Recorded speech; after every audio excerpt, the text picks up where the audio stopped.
শিগগিরই দেশে ফেরার ইঙ্গিত তারেক রহমানের। বললেন, জনগণের স্বার্থ ও গণতন্ত্রকে মজবুত করতে অনেক ছাড় দিয়েছে বিএনপি। প্রথমবারের মতো দণ্ডিত শেখ হাসিনা আদালত অবমাননার দায়ে ৬ মাসের কারাদণ্ড, সাবেক এমপি দুর্জয় গ্রেফতার। জুলাইয়ের মাঝামাঝি জাতীয় সনদ প্রণয়নের আশা আলী রিয়াজের। নির্বাচনী এলাকার সীমানা পুনর্নির্ধারণ নিয়ে একমত সব দল। জুলাই পদযাত্রা দিয়ে মানুষের মুক্তির সনদ তৈরি হবে জানালেন নাহিদ। সনদ ঘোষণা নিয়ে সরকারের তালবাহানার প্রতিবাদে শহীদ মিনারে নীরব প্রতিবাদ। দেখছিলেন ক্রাউন সিমেন্ট সংবাদ শিরোনাম। শিগগিরই দেশে ফেরার আশা প্রকাশ করেছেন বিএনপির ভারপ্রাপ্ত চেয়ারম্যান তারেক রহমান। বলেছেন, জনগণের স্বার্থ ও গণতন্ত্রকে মজবুত করতে অনেক ছাড় দিয়েছে বিএনপি। দলের সুনাম ধরে রাখতে প্রতিটি কর্মীকে কাজ করার নির্দেশ দেন তিনি।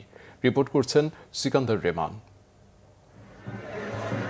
পটুয়াখালী জেলা বিএনপির সম্মেলনে ভার্চুয়ালি যুক্ত হয়ে বিএনপির ভারপ্রাপ্ত চেয়ারম্যান তারেক রহমান বলেন, গণতন্ত্রের চর্চা শুধু দলে নয়, দেশের সাধারণ মানুষের মাঝেও ছড়িয়ে দিতে হবে। আমরা যদি কিছু ছাড় দেই তাতে কিচ্ছু আসে যায় না, বরং তাহলে যেটি হবে, অন্যরা কনফিডেন্স পাবে যে ঠিক আছে, বিএনপি ছাড় দিয়েছে, বিএনপি ছাড় দিচ্ছে। আমরা মেনে নিয়েছি, কিছু কিছু জিনিসের সাথে আমরা একমত নয়, তারপরেও আমরা গণতন্ত্রের ভিত্তি যাতে রচিত হয়, গণতন্ত্রের ভিত্তি যাতে শক্তিশালী হয়, দেশ যাতে গণতন্ত্রের দিকে এগিয়ে যেতে পারে, দেশের মানুষ যাতে তাদের গণতান্ত্রিক অধিকার চর্চা আবার শুরু করতে পারে, তার জন্য আমরা ছাড় দিয়েছি, তার জন্য আমরা চেষ্টা করেছি। তারপরেও মানুষ আসুক, দলগুলো আসুক, আমরা একটি নির্বাচনী প্রক্রিয়ার দিকে এগিয়ে যাই। দল ক্ষতিগ্রস্ত হবে এমন কাজ থেকে বিরত থাকার নির্দেশ দেন তারেক রহমান। মানুষের জানমালের নিরাপত্তা নিশ্চিত করতে প্রশাসনকে সহযোগিতা করার নির্দেশও দেন তারেক রহমান। যে কোনো মূল্যে আমাদেরকে দলের সুনামকে ধরে রাখতে হবে। যারা সুনাম নষ্ট করে তাদেরকে কোনো রকম প্রশ্রয় দেওয়া যাবে না। মানুষের প্রত্যাশা অনুযায়ী আমাদেরকে চলতে হবে, মানুষ যা চাই সেই হিসাবে আমাদেরকে চলতে হবে। গণতন্ত্রের ভিত যাতে শক্ত ভিত্তির উপরে রচিত হবে, সেই ব্যাপারে আমাদেরকে সচেতন থাকতে হবে, কাজ করতে হবে, এবং আমাদেরকে আইন নিজের হাতে তুলে না নিয়ে প্রশাসন আমাদের সহযোগিতা চাইলে প্রশাসনকে সহযোগিতা করতে হবে, যাতে করে এলাকার মানুষের জান মালের নিরাপত্তা ঠিক থাকে। ভোটের অধিকার নিয়ে যেন কেউ ষড়যন্ত্র করতে না পারে, সেদিকে সজাগ থাকার নির্দেশনাও দেন বিএনপির ভারপ্রাপ্ত চেয়ারম্যান। ইনশাল্লাহ প্রিয় সহকর্মীবৃন্দ, আপনাদের সাথে শীঘ্রই ইনশাল্লাহ দেশের মাটিতে ইনশাল্লাহ দেখা হবে। সকলে সুস্থ থাকবেন, সকলে ভালো থাকবেন। সিকান্দার রেমান, বাংলা ভিশন, ঢাকা। মানবতা বিরোধী অপরাধে পলাতক আসামি শেখ হাসিনার বিরুদ্ধে প্রথম কোনো মামলায় রায় দিল আন্তর্জাতিক অপরাধ ট্রাইব্যুনাল। বুধবার আদালত অবমাননার মামলায় তাকে ৬ মাসের কারাদণ্ড দেয় আদালত। বিচারপতি মোহাম্মদ গোলাম মর্তুজা মজুমদারের নেতৃত্বে ৩ সদস্যের ট্রাইব্যুনাল এই আদেশ দেন। একই মামলায় ২ মাসের কারাদণ্ড দেওয়া হয়েছে আওয়ামী লীগ নেতা আকন্দ বুলবুলকে। রিপোর্ট করছেন নাবিল জাহাঙ্গীর। গেল বছরের জুলাই আগস্টে তীব্র গণ অভ্যুত্থানের মুখে ক্ষমতাচ্যুত হয়ে দেশ ছেড়ে পালান সে সময়কার প্রধানমন্ত্রী শেখ হাসিনা। আশ্রয় নেন ভারতে। গণ অভ্যুত্থান চলাকালে মানবতা বিরোধী অপরাধ ও হত্যাকাণ্ডের ঘটনায় সাবেক প্রধানমন্ত্রীর বিরুদ্ধে একে একে মামলা হতে থাকে দেশ জুড়ে। সেই ধারাবাহিকতায় গেল অক্টোবর গাইবান্ধার যুবলীগ নেতা বুলবুলের সঙ্গে শেখ হাসিনার ফোনালাপ ভাইরাল হয় সামাজিক যোগাযোগ মাধ্যমে। সেখানে ২২৭ মামলার প্রসঙ্গ উল্লেখ করে সমসংখ্যক বাদীকে হত্যার লাইসেন্স পাওয়ার কথা বলেন শেখ হাসিনা। আমি বলছি, সবাই তালিকা করো, তোমরাও তালিকা করো, কারণ অন্তত ২২৭ জনকে মারার লাইসেন্স পেয়ে গেছি।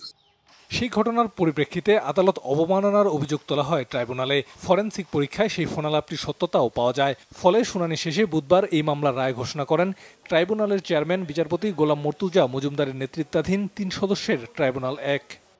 আদালত আজকে সকলের আর্গুমেন্ট শুনে এবং সিআইডির যে ফরেনসিক রিপোর্ট সেটাকে বিশ্লেষণপূর্বক এই সিদ্ধান্তে উপনীত হয়েছেন যে তর্কিত এই কনভারসেশনের মাধ্যমে শেখ হাসিনা বাংলাদেশে তার বিরুদ্ধে দায়েরকৃত মামলার বাদী, সাক্ষী এবং তদন্তকারী কর্মকর্তা সহ যারা এই বিচার প্রক্রিয়ার সাথে জড়িত তাদেরকে হত্যা করা, বাড়িঘর জ্বালিয়ে দেওয়া এবং নানানভাবে তাদেরকে থ্রেটেন করেছেন, যেটা আন্তর্জাতিক অপরাধ ট্রাইব্যুনালের আইন 1973-এর 11-4 ধারা অনুযায়ী এই ট্রাইব্যুনালের বিচারাধীন প্রক্রিয়াকে প্রেজুডিস করার অপরাধ।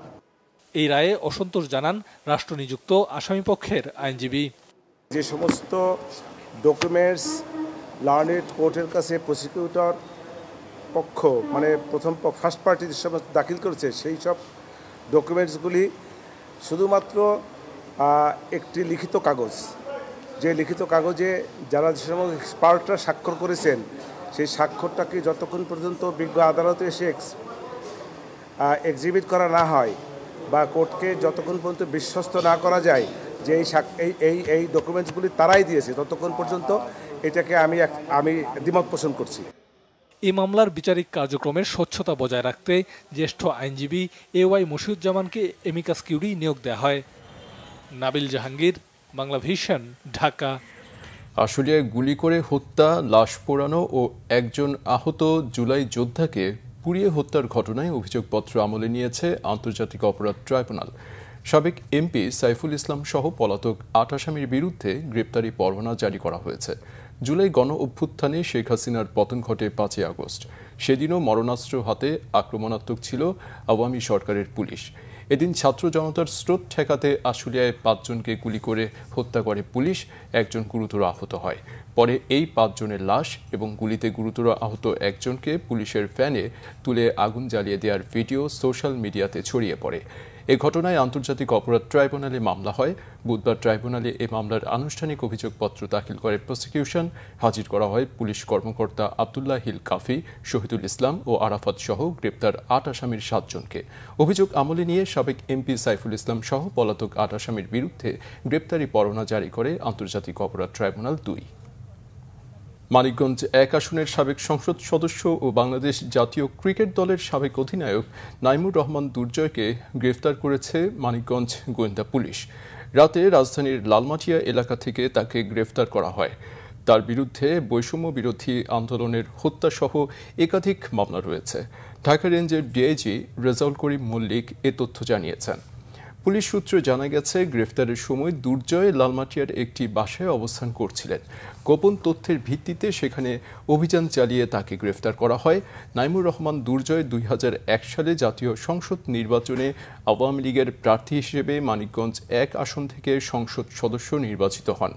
পরবর্তীতে তিনি আওয়ামী লীগের মনোনয়নে 2014 ও 2018 সালেও একই আসন থেকে এমপি নির্বাচিত হন।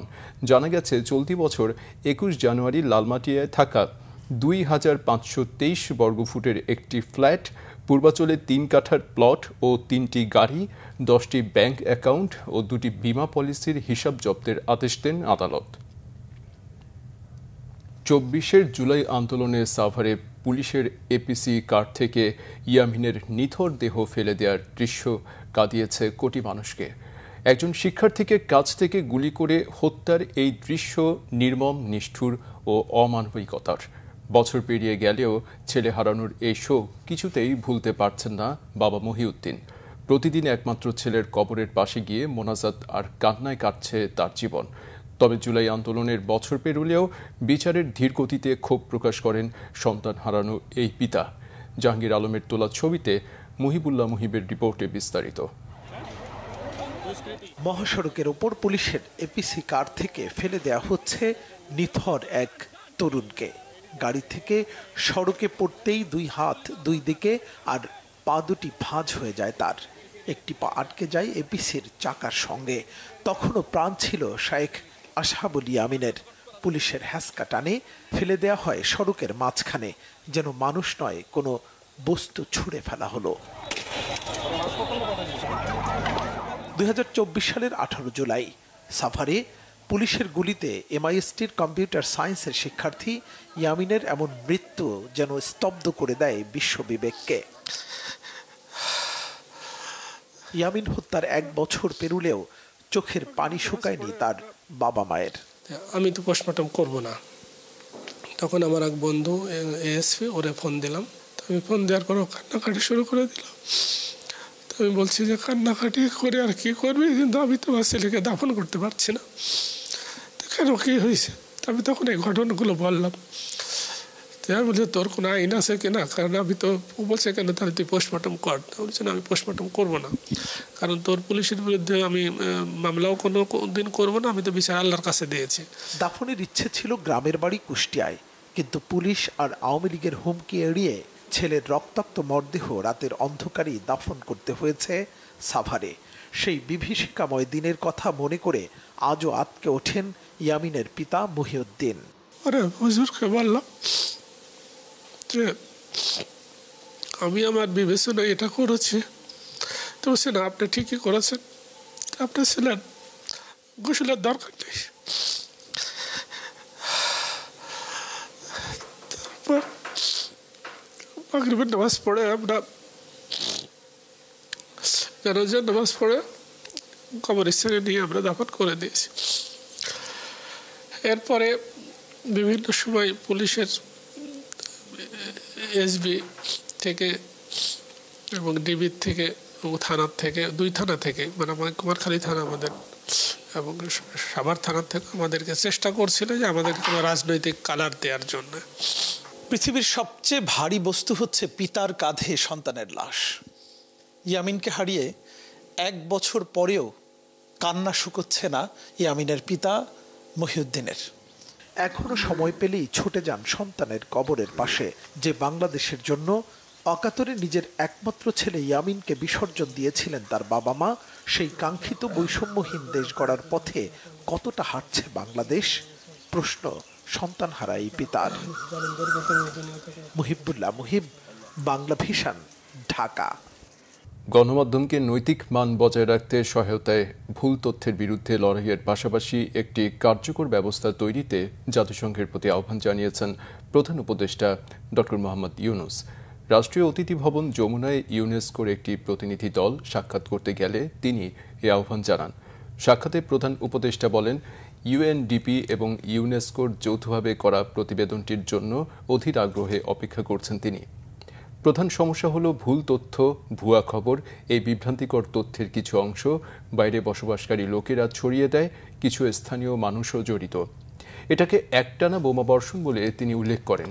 ডিজিটাল প্ল্যাটফর্মের পাশাপাশি নিয়মিত গণমাধ্যমও অনেক বিভ্রান্তিকর তথ্যের উৎস বলে উল্লেখ করে এর বিরুদ্ধে লড়াইয়ে জাতিসংঘের ভূমিকা প্রত্যাশা করেন প্রধান উপদেষ্টা। নির্বাচনী এলাকার সীমানা পুনর্নির্ধারণ নিয়ে সব দল একমত হয়েছে বলে জানিয়েছেন জাতীয় ঐকমত্য কমিশনের সহসভাপতি ডক্টর আলী রিয়াজ।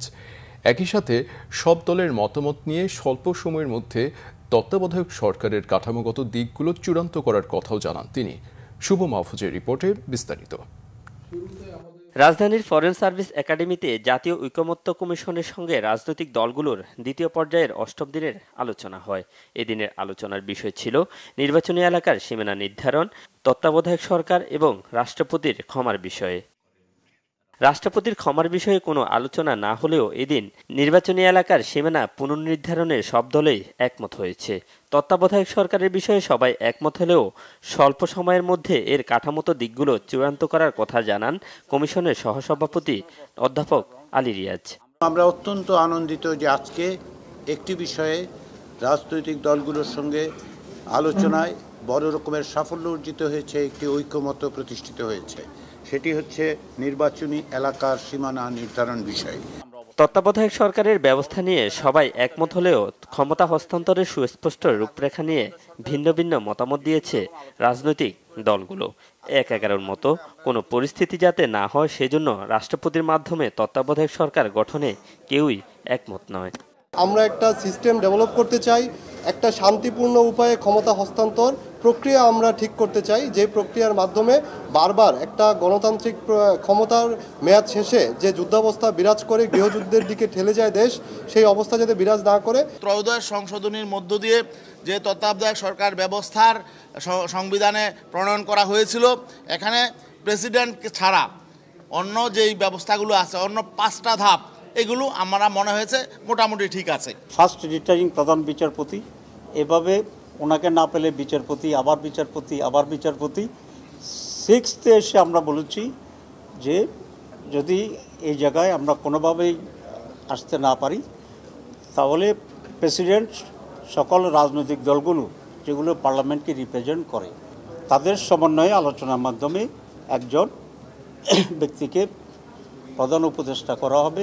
এদিকে জাতীয় ঐকমত্যের বিষয়ে বিএনপি সহযোগিতা করছে না কিছু গোষ্ঠীর এমন তকমাকে বিভ্রান্তিমূলক বলে জানিয়েছেন দলের স্থায়ী কমিটির সদস্য সালাউদ্দিন আহমেদ। আমরা এই পর্যন্ত সর্বোচ্চ সহযোগিতা করে জাতীয় ঐক্যমত সৃষ্টির জন্য চেষ্টা করে এসেছি। আমরা এই বিষয়ে নিজস্ব উদ্যোগে জাতির সাথে একটা ঐক্যমতে আসার জন্য একটা ব্যালেন্সড যাতে সরকার ব্যবস্থা হয়, যাতে স্বৈরাচারের ভবিষ্যতে কোনো উৎপত্তি না হয়, যাতে কোনোদিন ফ্যাসিস্টের উৎপাদন না হয় সংসদীয় ব্যবস্থায়, সেই জন্য আমরা একমত হয়েছি। বিচার বিভাগকে বাদ দিয়ে তত্ত্বাবধায়ক সরকার ব্যবস্থা প্রণয়নের ক্ষেত্রে কি বিষয় বাদ দেয়া বা সংযুক্ত করা যায় সেটি দলীয় ফোরামে আলোচনা করে জানানোর কথাও বলেন সালাউদ্দিন আহমেদ। বাস্তবায়ন করা যোগ্য সেই বিষয়ে আমরা মতামত দিচ্ছি। শুভ মাহফুজ, বাংলা ভিশন, ঢাকা। জুলাই পদযাত্রার মধ্য দিয়ে মানুষের মুক্তির সনদ তৈরি হবে বলে মন্তব্য করেছেন জাতীয় নাগরিক পার্টি এনসিপি আহ্বায়ক নাহিদ ইসলাম। কুড়িগ্রামে দলের পদযাত্রায় গিয়ে তিনি এই কথা বলেন। নাহিদ ইসলাম বলেন, এখনও লড়াই শেষ হয়নি। জুলাই আন্দোলনে ফ্যাসিস্টের পতন হলেও ফ্যাসিস্ট ব্যবস্থা রয়ে গেছে, রয়েছে মাফিয়াতন্ত্র, সন্ত্রাস, দখলদারিত্ব। লড়াই চলমান রাখতে ও নতুন দেশ গঠনে গণ অভ্যুত্থানের নেতৃত্ব একটি নতুন রাজনৈতিক দল এনসিপি গঠন করা হয়েছে। স্বাধীনভাবে দেশের নাগরিক হিসেবে সকল সুযোগ সুবিধা ভোগ ও সকল অধিকার বুঝে নিতে হবে বলে জানান নাহিদ ইসলাম।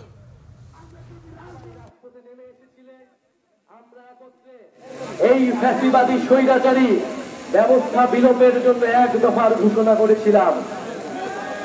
সেই ফ্যাসিস্ট সরকারের পতন হলেও সেই ফ্যাসিস্ট ব্যবস্থা কিন্তু রয়ে গেছে।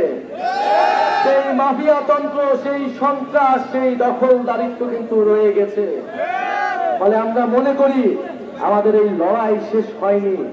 সেই লড়াই চলমান রাখার জন্যই, নতুন দেশ গঠনের জন্যই আমরা আপনাদেরকে আহ্বান জানাচ্ছি যে গণ অভ্যুত্থানের নেতৃত্ব একটি নতুন রাজনৈতিক দল গঠন করেছে জাতীয় নাগরিক পার্টি। এই জাতীয় নাগরিক পার্টি গঠিত হয়েছে যে বাংলাদেশের মানুষকে যাতে আর দাস হয়ে না থাকতে হয়। জুলাই হত্যাকাণ্ডের বিচারের দীর্ঘসূত্রতা আর জুলাই সনদ নিয়ে অন্তর্বর্তীকালীন সরকারের তালবাহানার অভিযোগ এনে কেন্দ্রীয় শহীদ মিনারে আয়োজন করা হয় ব্যতিক্রমী নীরব প্রতিবাদ।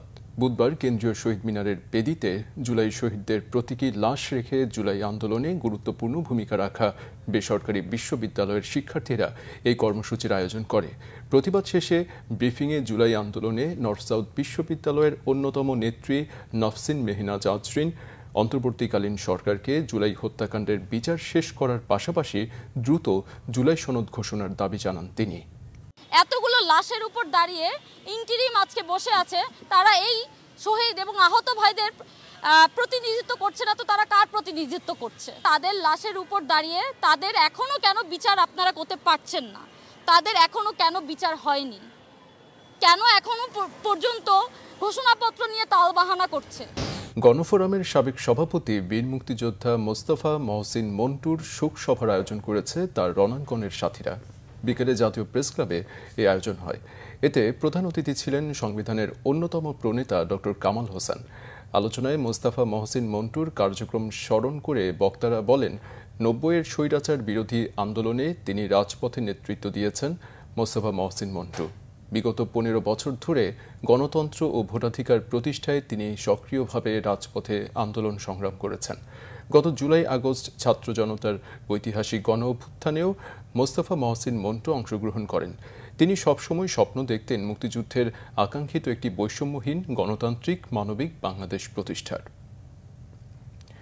শেরেবাংলা নগর থানার রাষ্ট্রদ্রোহিতা ও নির্বাচনে অনিয়মের মামলায় সাবেক প্রধান নির্বাচন কমিশনার সিইসি নুরুল হুদার জামিন নামঞ্জুর করেছেন আদালত। বুধবার ঢাকা মেট্রোপলিটন ম্যাজিস্ট্রেট মোহাম্মদ সেফাতুল্লাহর আদালত এ আদেশ দেন। এদিন তার আইনজীবী তৌহিদুল ইসলাম সজীব জামিন আবেদন করেন। পরে শুনানি শেষে বিচারক জামিন নামঞ্জুর করেন। এর আগে মঙ্গলবার ২০১৮ সালের জাতীয় সংসদ নির্বাচনে অনিয়মের অভিযোগে দায় স্বীকার করে আদালতে জবানবন্দি দেন KM নুরুল হুদা। ঢাকার অতিরিক্ত মেট্রোপলিটন ম্যাজিস্ট্রেট মোহাম্মদ জিয়াদুর রহমানের আদালতে এই জবানবন্দি রেকর্ড করা হয়। ২২ জুন সন্ধ্যার দিকে মব তৈরি করে নুরুল হুদাকে হেনস্থার পর পুলিশে সোপর্দ করা হয়। পরে পুলিশ জানায় বিএনপির করা একটি মামলায় নুরুল হুদাকে গ্রেফতার দেখানো হয়েছে। অর্থ উপদেষ্টা ডক্টর সালেউদ্দিন আহমেদ জানিয়েছেন, ডিসেম্বরের মধ্যে ব্যাংক খাতে বড় সংস্কারগুলো করা হবে, তবে গ্রাহকদের টাকা ফেরত দিতেই হবে। রাজধানীতে ইআরএফ কার্যালয়ে SME foundation ERF media award অনুষ্ঠানে একথা বলেন তিনি। ডক্টর সালেউদ্দিন আহমেদ বলেন, ব্যাংক কর্মকর্তারা অনেক সময়ই দেখে শুনে লোন দেন না, এ কারণে অনেক বেশি খেলাপি হয়, তবে ছোটরা ঋণ খেলাপি হয় না। বাজেটের আকার কিছুটা ছোট করার ব্যাখ্যা দিয়ে তিনি বলেন, অর্থের অপচয় হতে দেবে না অন্তর্বর্তী সরকার। দাতাদের ঋণও ছাড় হচ্ছে, জানান এনবিআর এর বিষয়টি আইএমএফকে অবহিত করা হয়েছে। তিনি আরও বলেন, নারীর ক্ষমতায়ন শুধু মুখের কথাই হবে না, এসএমই খাত এতে বিরাট ভূমিকা পালন করছে, তবে ডেটাবেজ সঠিক করার তাগিদ দেন অর্থ উপদেষ্টা। সংবাদ শেষ করব ক্রাউন সিমেন্ট শিরোনামগুলো আরেকবার জানিয়ে দিয়ে।